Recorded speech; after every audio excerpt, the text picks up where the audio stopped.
Hello, welcome to another edition of the Pace Report. I'm Brian Pace, reporting live here at Hill Country here in New York City. The blues gave birth to a gigantic elephant by the name of rock and roll. And if it wasn't for the blues, blues was really the orchestrator of Black American music. And tonight here on the Pace Report, I'm honored to introduce you to a sister who's really carrying out the great rich tradition of rock as well as the blues. Jackie Venson hails from Austin, Texas, and for well over a decade, this sister has really done some very important things. One, she's bringing instrumentation back to music. Two, she's a prolific writer and singer as well as guitarist. And she's paying homage to the elders that paved the way how she got here by way of Sister Rosetta Tharpe, B.B. King, Albert King, Freddie King. Also some of her favorite guitarists, ranging from the great Jeff Beck to some endless guitarists that I cannot have to talk or name. Tonight she's playing music from her current album, and we had a chance to sit down to break bread to talk about her origins growing up in Austin, Texas, how she shifted from being a classically trained and educated classical pianist to a blues and rock singer. Also, we sit down and talk about how instrumentation and technology has shaped her as a musician as well.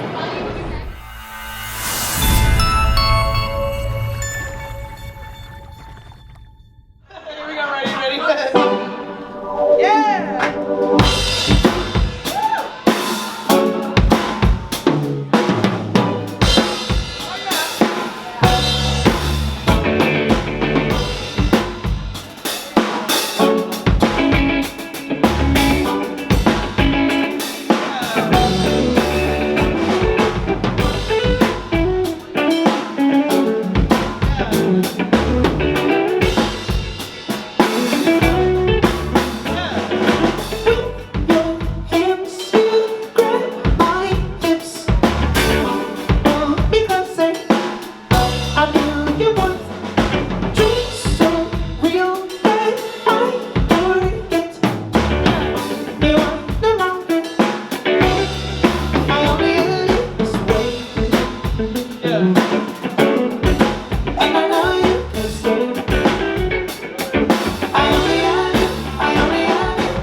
thank you for taking time out. The last time we were together was last October of 2022. Was it last year? The barbecue down at the pier. Wow. Or maybe it was August. That was August. That's right. It was August. So it's 10 months ago. Yeah. And you know, New York is a city you have to come back and do. And I'm so glad you're back. The thing that struck me when I saw you live, I had to put one and two together because when COVID shut the world down, there were some people that I was watching online. It was you, Noice, and there was somebody else I was watching.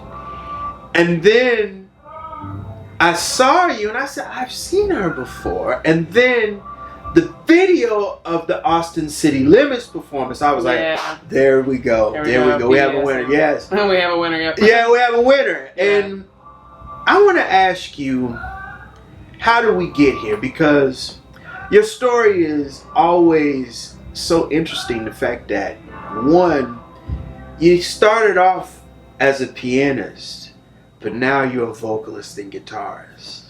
Yeah. Classical pianist. Like reclusive classical pianist. Yeah.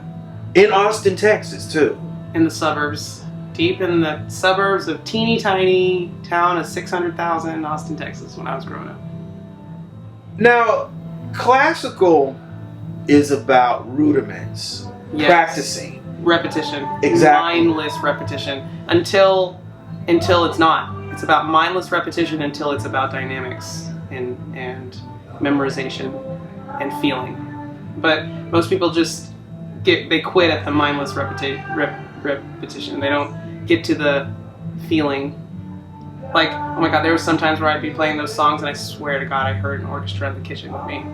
Really? Yeah, and I would hear the orchestra and I'd be like, whoa, while I was playing it, but I would like try to focus on playing it, but then I'm also like I'm hearing an orchestra. Like, do you ever hear stuff in the shower, like the water? Does it ever make you? Yeah. It was like that. It was like, I swear I was hearing it. And so then I'd play the song again, just to hear it again. And every time I'd play it again, I'd hear it again. It's crazy. One of my best friends, my childhood friend, he's a professional classical musician, and his life, Suzuki, he was all about the violin, and then he had an epiphany and he moved to another instrument.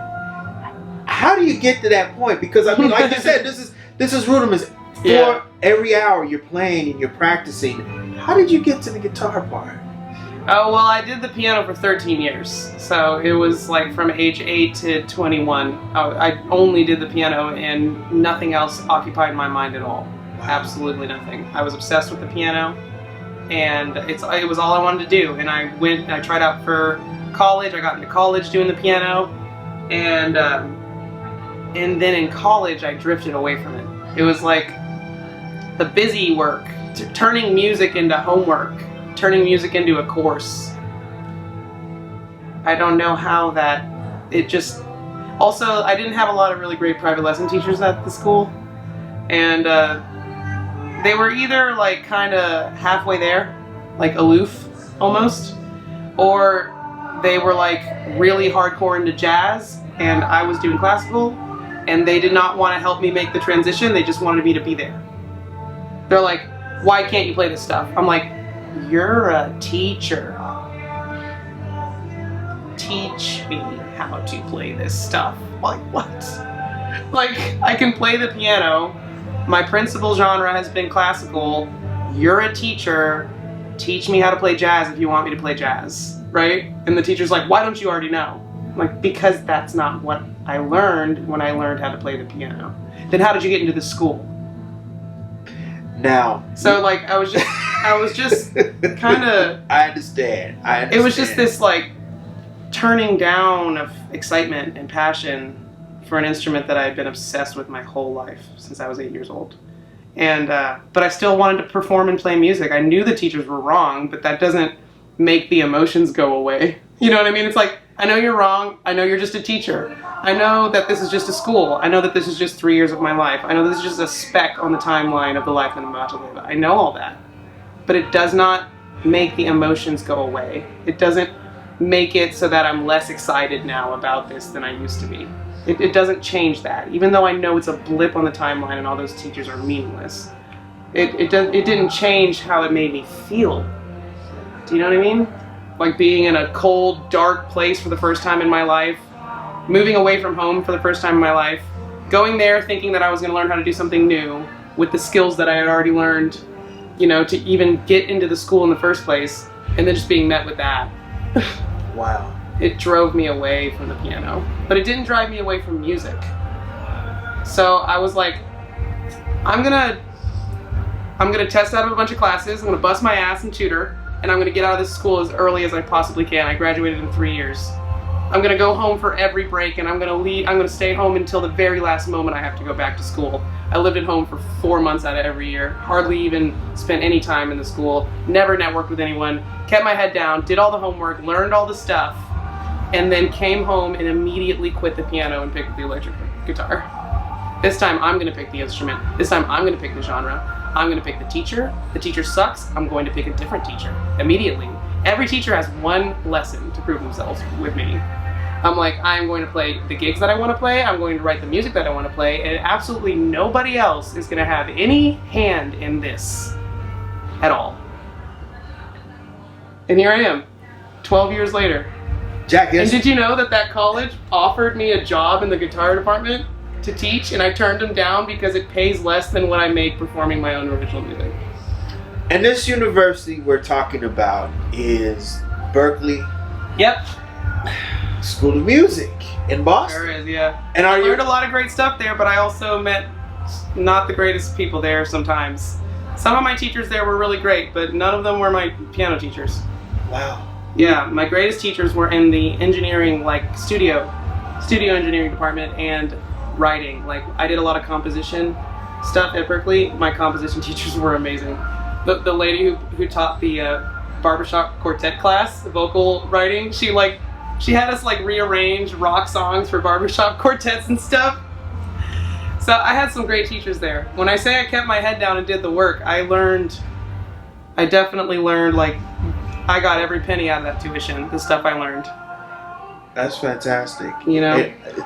I have a lot of musicians who I've interviewed on this show that are still teaching there or have graduated or have ties to that university. And yeah, it's got a big network of people, but what people seem to forget is that it's the students that make the school. There it it's is. Not the school that makes the students. It's like, no. You're here to teach me. I got into this school because y'all saw my audition and deemed me worthy. Not only that, you gave me a scholarship. So whenever I'd run into a teacher that was just like jaded and mean, I'm like, what are you doing here? How are you gonna go and have a job at this school and act like this? Crazy. And I'm not the only one who had that experience. I know. And there are great teachers there, but you have to find them. Right.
Black American music is enrooted in our culture.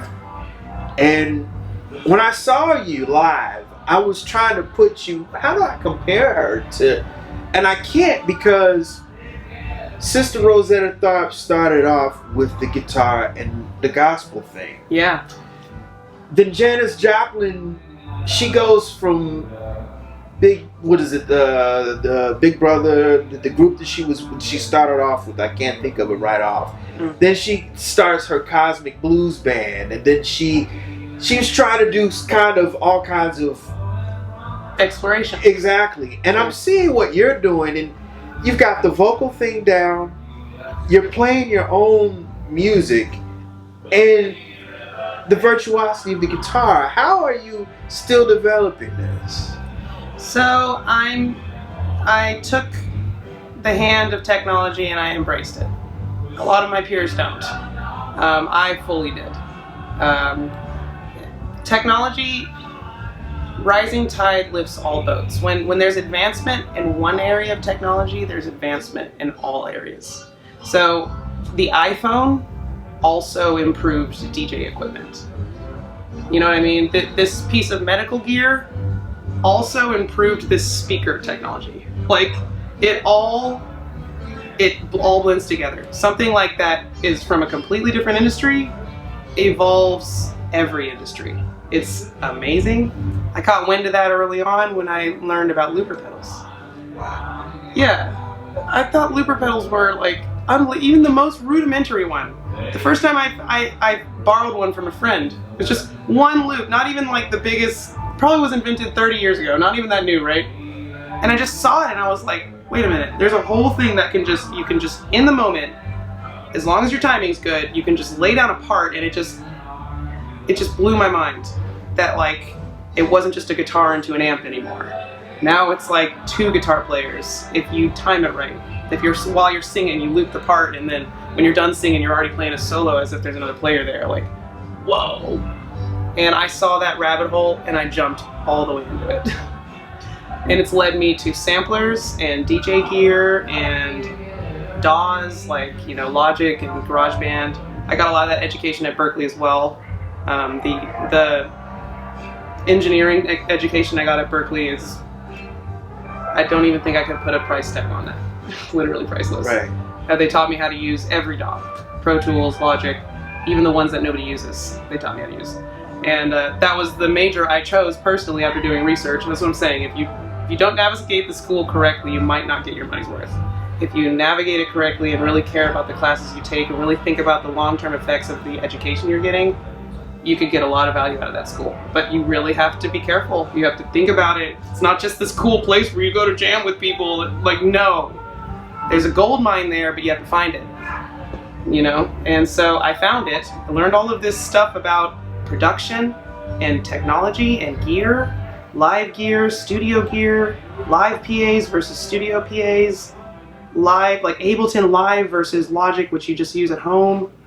And ever since then, it's been self-exploration. I don't depend on anybody to make this content. You know, it's interesting. I'm watching you play a Les Paul. And Les Paul did exactly what you, as far as expanding and exploring technology. Yeah, using it.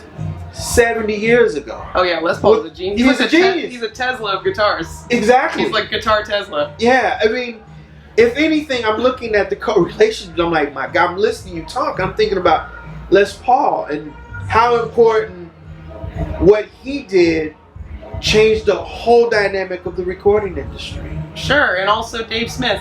Yes. Dave Smith was obsessed with this stuff. Yeah. He would like go to concerts just to see how people were using his instruments. Right. It's like, oh, I wonder what people did. Can you imagine being that guy? Yeah. Can you imagine like inventing an instrument and being like, oh, this really famous band uses a Prophet?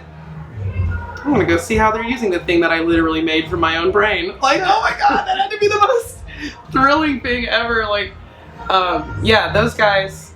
See, a lot of people a lot of people really shy away from this. They don't like synthesizers. They don't like all that stuff, and it's just intentionally not walking through a door that could expand stuff that you don't even really understand yet. Like, you can't even comprehend how much just embracing it could change your life. Maybe that's what's scary. Maybe they don't want their lives to change, but it's not scary to me. It's the only thing that makes life exciting. The fact that I don't know what I'm going to sound like in a year because I don't know what's going to come out that's going to change me. I've totally surrendered to it. That's crazy, because the Strat, I see you play the Strat too. And another thing that I found very interesting when I saw you last summer, you're not doing it tonight, you play with a trio. And I'm thinking of like great trios in rock. Cream, Jimi Hendrix. I'm thinking now there's a couple more. But what is it about the component of the trio, or even the duo what you're doing tonight with the technology? Yeah. How does that expand your music? So the technology, the gear that I use makes it so that I pretty much only ever kind of like need a drummer for the band effect. Like if you want to hear me with anywhere from a 3 to 6 piece band, all I need is a drummer. Like it's gonna sound like that if I have a drummer. And the technology has made that possible. And then also, the technology has made it possible for me to be genre fluid. I can play, like I can kind of slap my tones and sounds over any genre. And we can kind of like get close to that genre, or at least have like a really cool rendition of that genre, maybe pay a lot of respect to that genre, because every genre requires its own instrumentation. People think that like a chord progression or a groove defines a genre, but I think that the instrumentation is equally as important as the groove. For example, if you play anything guitar, bass, and drums, it's just going to be rock. If you play a reggae groove with guitar, bass, and electric guitar, bass, and drums, it's just going to be rocky reggae. Like, you know what I mean? All of the true reggae bands that I see that are like OG, they usually have like background singers, a lot of singers. They usually have an organ, or they have 2 guitars. You know what I mean? To kind of get that effect. But it's like there's always got to be someone doing that upstroke thing. So if I was going to be playing reggae as a trio, there goes the guitar solos, because then we don't have somebody covering the upstrokes, and it's not really reggae anymore. You know what I mean? Right. Every time I've seen a reggae band, it's been 2 guitar players, or a guitar player and an organ player, and then a lot of harmonies. Gotta have the harmonies. And so in order to pull that off, I would either have to travel with up to 6 or 7 people, which is not feasible anymore, or I can work with tracks. And since the sampler gear is so, I guess, cutting edge, the samplers have multiple outputs. So what I can do is I can put each player of the band on their own output, which means the sound man gets to mix it just like a band. So all the keyboard parts, all the guitar parts, all the bass parts, all the background vocal parts, own lane.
Really?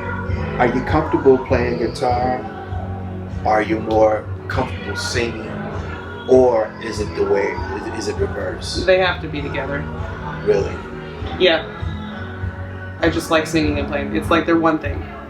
I would rather, if I had to be one thing though, I'd rather be the guitar player of someone's band. Like if I had to just be a front man, like Mick Jagger, I'd rather be Keith Richards. Right. But if I'm singing, I gotta be playing the guitar, yeah, for sure. Really? Yeah, I just don't. I'm not special without it. And I know that. I feel that, and I know it. And I don't like not being special. That's crazy. So, we're coming from classical straight into guitar. So, who are some of your guitar influences? Buddy Guy, B.B. King, Freddie King, Albert King. Oh, the Three Kings. The Kings. Yeah. I usually say the Kings, but I'm going to name them for people who don't know who they all are. Right. Yeah, the Kings and Buddy Guy. Over and over again. And then after that, after them like 20 times, then Derek Trucks and Jeff Beck. Wow, Jeff Beck, we lost him. We did, yes. He's one of my favorite guitarists. Really great. And that's after Buddy Guy and the Kings. Yeah, because they're the foundation for me.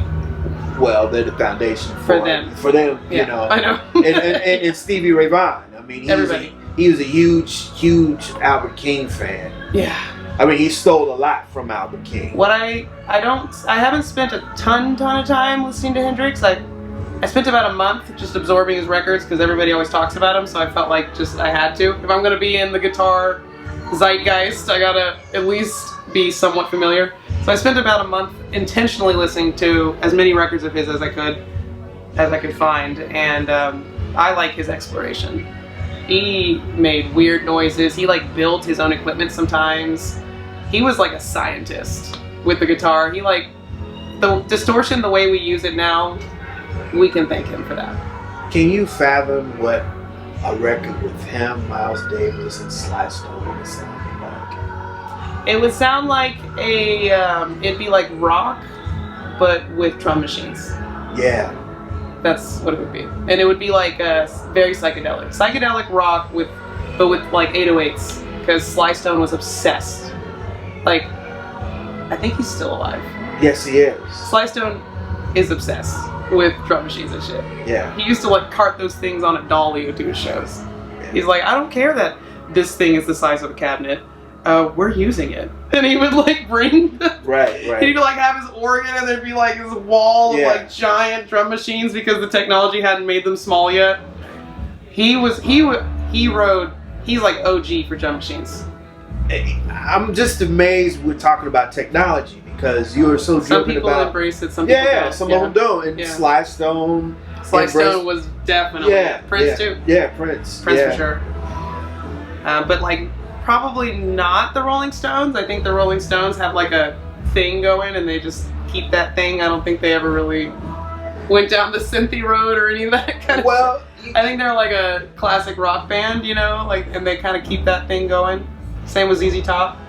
The Stones stayed with the times. Yes. They did some disco records. They hold it down. Yeah. They hold it down for rock and blues though. Yeah, they do. Like some people it's like someone's got to hold it down for these genres. You know what I mean? Like I always appreciate like a really good band in that genre, like a really good reggae band, a really good blues band. Like I appreciate that. Someone's got to hold it down. We got to remember what this stuff sounds like somehow. Right. You know, but I like to explore. I'm more of the scientist-leaning musician where I just like to see what the technology, what sounds it could make. I just see it as new instruments, you know? What are you gonna do? Boo-hoo the piano in 1674 because you got used to playing the harpsichord? You're like, boo, piano, boo. It's like, no! Play the piano and the harpsichord. Use them both. Right. One does not kill the other. You can use them both. And now we're back on technology. Keith Emerson, Lake and Powell, Stevie Wonder, they embraced the technology. Stevie Wonder is definitely a huge technology embracer. Right. I saw his show like maybe 4 or 5 years ago, 2019. He was using a DJ table, and he did this whole bit where he was like DJ Boom Boom or something, and it was funny as heck. And he was scratching. No, that guy, he also goes to NAMM every year. He goes to NAMM and he spends like 2 hours in the Moog booth, and there's just like 600 people just like standing around watching him like explore different Moog stuff. Right. No, that guy, Stevie Wonder's all about technology for sure, and he's always used synthesizers and all sorts of instruments on his recordings. He does this like finger guitar at his shows that was like specifically invented for him. He has always embraced technology ever since he was a kid. He's an incredible harmonica player. He's like the best in the world. He's unmatched. He's right. Everybody else has to have a harmonica in a different key. Right. Not him. Not him. He's got one giant one. Yeah. And it sounds like a freaking saxophone. Do you know give me one other person who can make a harmonica sound like a saxophone? Give me one person. Nobody. Everybody else is like, hold on, let me get my A harmonica. No. This guy's just like, No. Best harmonica in the world. People don't talk about it enough. But they don't talk about it enough because he's so good at everything else. They get snags talking about his songwriting skills. Yes, right. They don't get to the harmonica because he's just so good at everything. Right. That's my only explanation for why nobody ever talks about it. No, because he's a genius. He's a genius. It's like, yeah, we know he's great at everything. We get it. We know. Yeah. And he knows it too. Yeah. That's great. He's interesting. He's cool though. He's not like a jerk about it. He's cool. Right, And he's right. funny. As far as I can tell, I've seen videos of him. He's funny. Hey, little girl, are you so hungry? Hey, little girl, just try to be happy. Yeah. Finding the truth can be so painful. Beauty is found when light still shines through.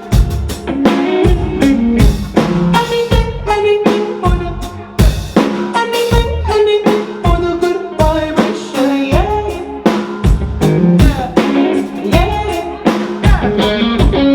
Surrender. Give it to the highs, give it to the lows. I surrender. Whether I'm on top or running from below, I surrender. Take a deep breath, tomorrow I will know. Surrender. I said surrender.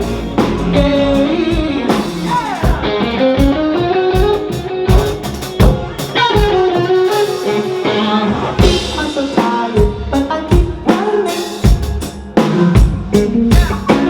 Heart is so heavy, but I keep singing. 'Cause I live for the good vibration,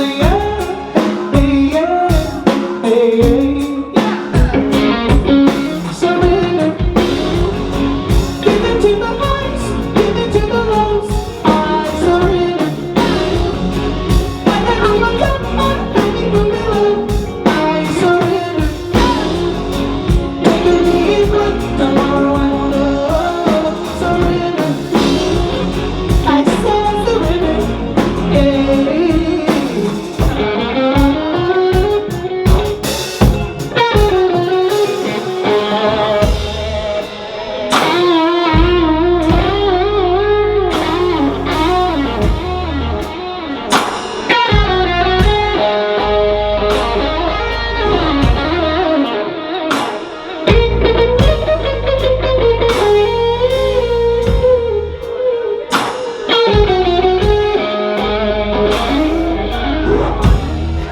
Why must I feel this way when I know just who I am? I just want to chill all day, but anxiety demands I keep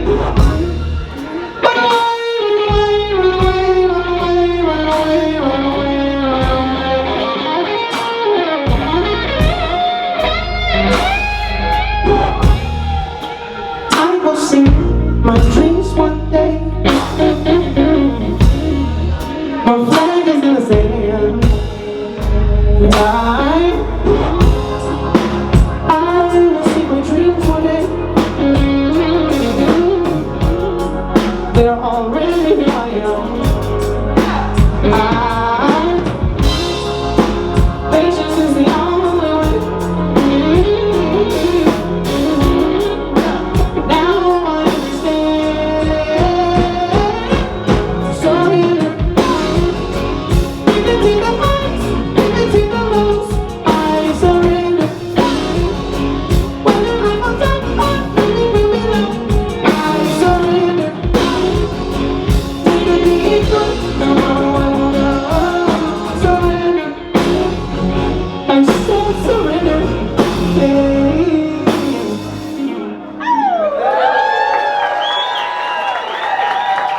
Thanks so much.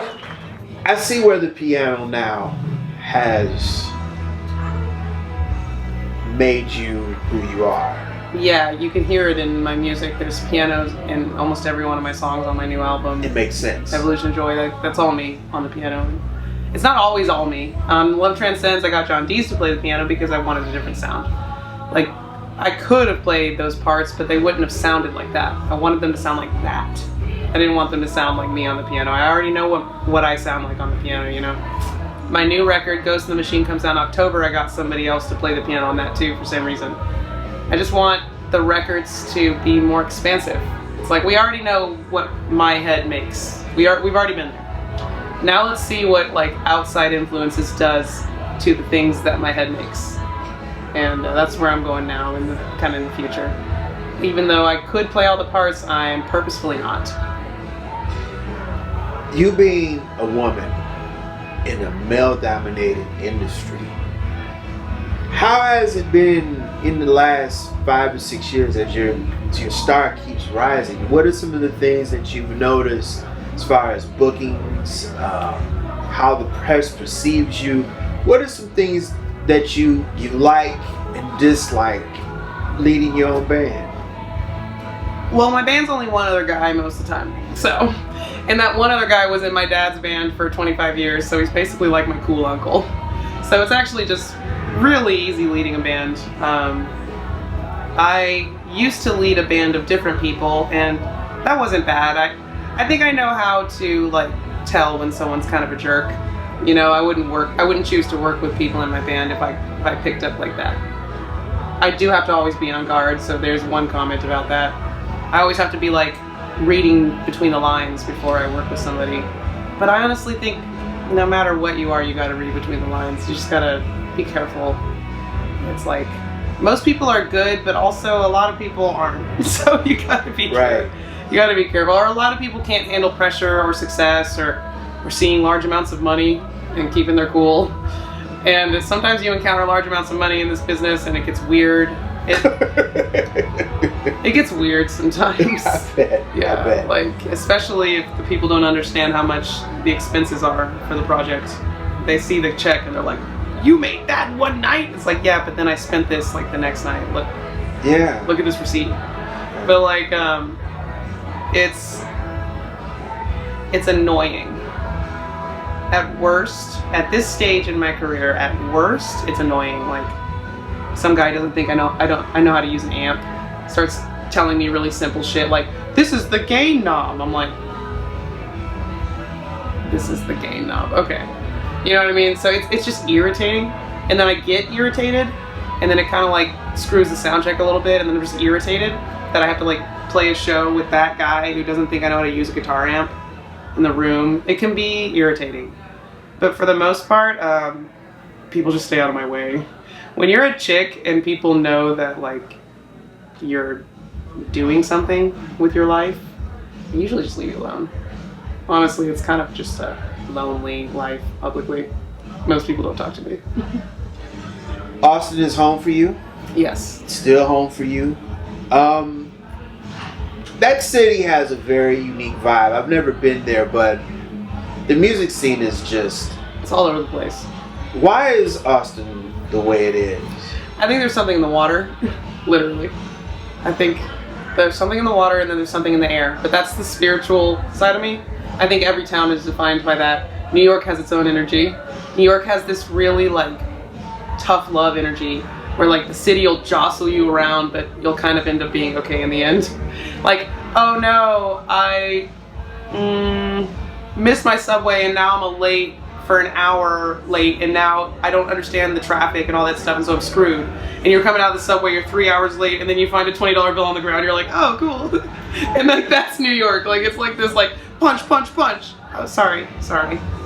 Punch, punch. Sorry. That's the energy of this town. It like punches you and then apologizes. Right. It's like first they're sour and then they're sweet. Like, that's like, I swear that's the energy of this town.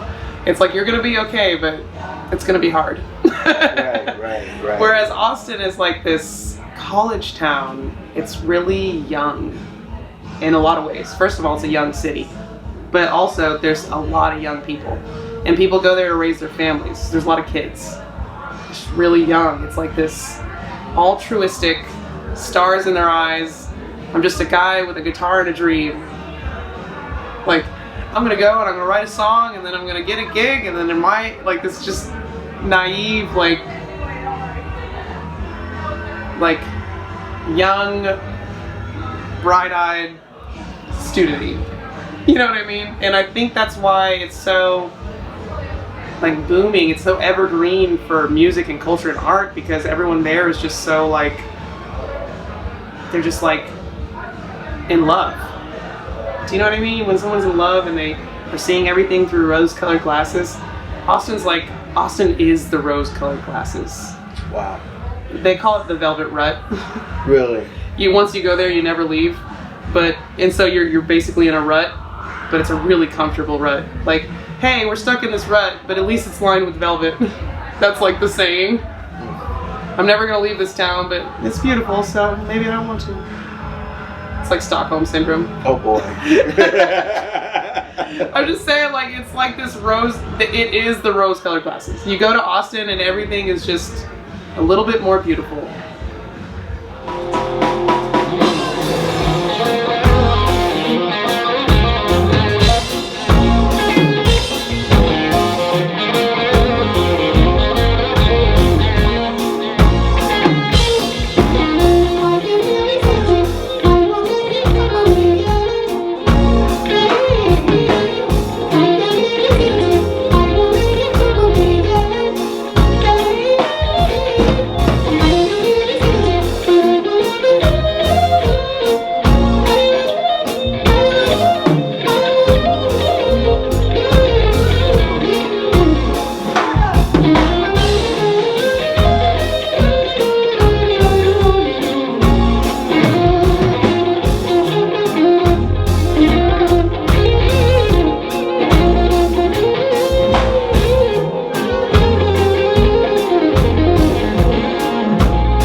Jackie Venson, what does rock and roll mean to you? It means living. Living and rolling with the punches. Because life's hard for everybody, no matter what. So you're going to get beat up a little bit. Thank you. What's the name of the new record? Evolution of Joy. That's what I'm going to name this segment. Perfect. And when does the record come out? Oh, that record already came out. My next record is called Ghost in the Machine. That's it. Okay, Ghost in the Machine. Ghost in the Machine. That comes out October 30th. Day before Halloween. That's going to be a good one. I got a jazz pianist to play all the parts. Oh my god. I think New York's going to flip because jazz is special to New York. First of all, it was invented here. Second of all, it's got a special place here in New York's heart. And so I have jazz piano over rock arrangements. That's good. I think New York's gonna like this one. I've been doing jazz a little too long. I used to do a lot of R&B and rock, and so I think you're very special because like I said, I don't see anybody doing exactly what you're doing. I try to keep it fresh, and the technology helps a lot. That'll do it again for another edition of the Pace Report. I'm Brian Pace, reporting live here at Hill Country, here in New York City. I'd like to personally thank the incomparable Jackie Venson for her time. Make sure you support her upcoming album as well as tour. For more information, please follow her online. by way of Instagram, Twitter, and Facebook, as well as her website at JackieVenson.com. Also, I'd like to personally thank the staff and management here at Hill Country for their warm hospitality. As always, people, I can't stress this more than enough. Please like, share, and subscribe to my videos here on YouTube and Vimeo, as well as leave comments. Also, follow me on social media by way of Instagram, Twitter, and Facebook. Until next time, remember, if it's in the groove, to make you move. Until next time, peace. No.